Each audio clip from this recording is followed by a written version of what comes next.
It was a very busy weekend for President Trump. A lot of executive actions taken and a lot of deals being announced, including deals with countries that maybe were unexpected, including, Will, China. We knew that the Treasury Secretary and a team were going to start negotiations with China, but the way this had been framed was as a talk to begin to agree on what you could talk about when you start talking. Yeah, so really not much action could come out of this. When we were discussing what to bring up, it was actually one of those ones going, there's not a whole lot to talk about right now. Maybe we'll get to it a little bit down the road. But as President Trump does, clearly this was all negotiation, another big tactic, and things were getting done. I think you have to give a lot of credit to the president for having the foresight on this, but also to the Treasury Secretary who went there.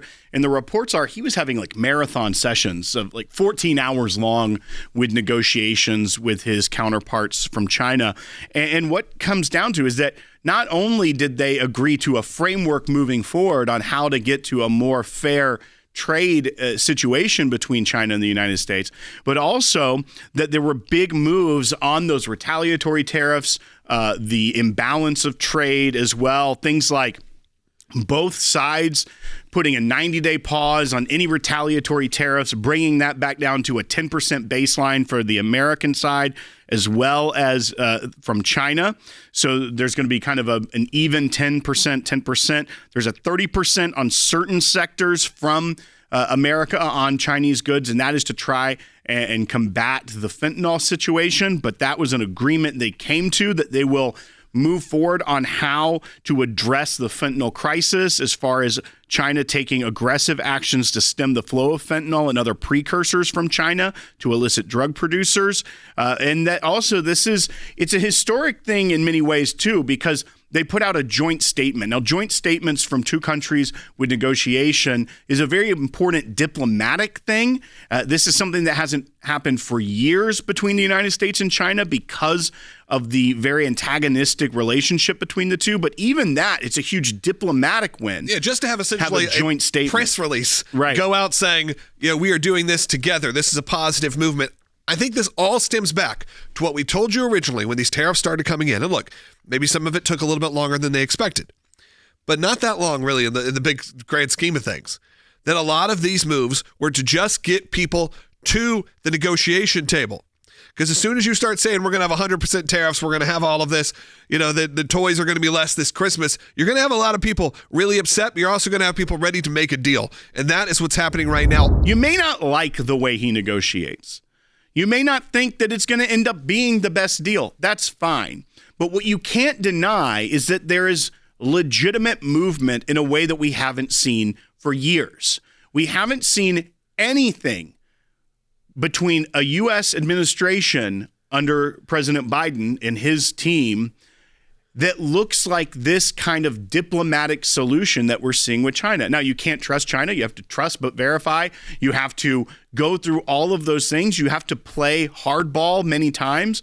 And I think the Treasury Secretary has done a magnificent job in this. He's very even-keeled and just kind of straight facts, not much of spinning or giving political talking points. He's just very on the face of it. But I think that this can be a very good thing, not just for the United States, but the world, if we can see a de-escalation of tensions between the U.S. and China, find a way that America isn't being robbed blindly by China going forward, and that we can put in real things that can help protect American manufacturing, help protect American farmers, help protect American business that has been so exploited by the Chinese trade policies for decades. Also, President Trump made another announcement, one that is, look, I think pretty controversial and does not necessarily speak to those who would claim that President Trump is some, billionaire conservative who only cares about money and doesn't care about the people. This is an executive order that could cut prescription drug costs up to 80%.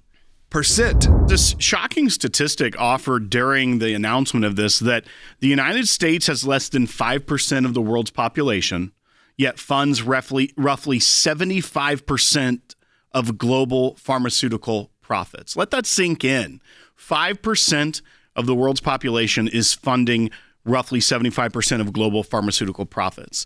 Now, I've heard nonstop since the election that he's in the pocket of big business. He's in the pocket of big pharma. He doesn't care about everyday Americans. He's going to destroy Medicare. He's going to destroy Medicaid. He's going to destroy Social Security. Your drug prices are going to skyrocket. Every single line from the left when it comes to the persona of President Trump is false, especially when you look at the action taken today. Once again, as you mentioned, Logan, it doesn't come across as a very traditional Republican conservative move, but what it is an America First move. It's a narrative buster, and it's really quite fascinating. They're also going to set up a mechanism where through the Department of Health and Human Services, which I thought was just being completely dismantled and terrible for America, is what I've heard multiple times, but that it'll have an option for American patients to buy their drugs directly from manufacturers who sell them to Americans at most favored nation price, bypassing the middlemen. You know who's going to be very upset about this? Not seniors who are going to get a large cut in the price of their prescription drugs, people who are on fixed incomes, people who are on Medicaid. They're not going to be upset about this. The drug companies are going to be upset about this. The pharmaceutical reps are going to be upset about this. Because the system of prescription drugs in America, I think every single rational human being would say is a very broken and flawed system. I mean, even the advertising business of it. I mean, you got to think about, like, you go to no other countries in really the Western world, I'd say, is every ad break you see on television, every ad that you get served on social media, you know, the prescription drug of choice with all of the 4,000 side effects. It's not how it works in those countries. And you may say, Logan, yeah, well, we don't want that. We don't want a control of these businesses. The problem is they've gotten so big and so out of control that they dominate. You know, my kids could probably sing every jingle to every sort of medicine under the planet right now just because of the ads they get served. I mean, the ads they see are watching, you know, American Idol, and they're singing, you know, oh, Ozempic, you know, like it's hilarious to see, or they're singing a Greatest Showman parody to, you know, any of these songs. It's unfortunate that that's where we're at, where that's dominating, but that's also part of the business that we live in. Hopefully, this could actually help that as well, because maybe there'll be less money needed to be spent on these advertising. You know, maybe we don't have to go ask your doctor about blank. Maybe your doctor actually should just know and be able to prescribe it. What we have in the United States is not a classic free enterprise system where the best rises to the top because demand for it is the best. We have a very manipulated economy. And when you see moves like this, that the president is trying to lower cost of medications, this should be something that is being praised by the left, because this is straight out of what they say they really care about. Yeah. Now we'll find out if they really care about it, because they will find a way to attack him, demonize him, say he doesn't have the authority, probably file lawsuits. Well, we are going to see the legalities of it, I think, which is a little different of an argument. Look, I'm not saying the left should be making that argument. It's ridiculous. But I'm saying that in general, we have to see if this executive action is legal. Is it really what can be done?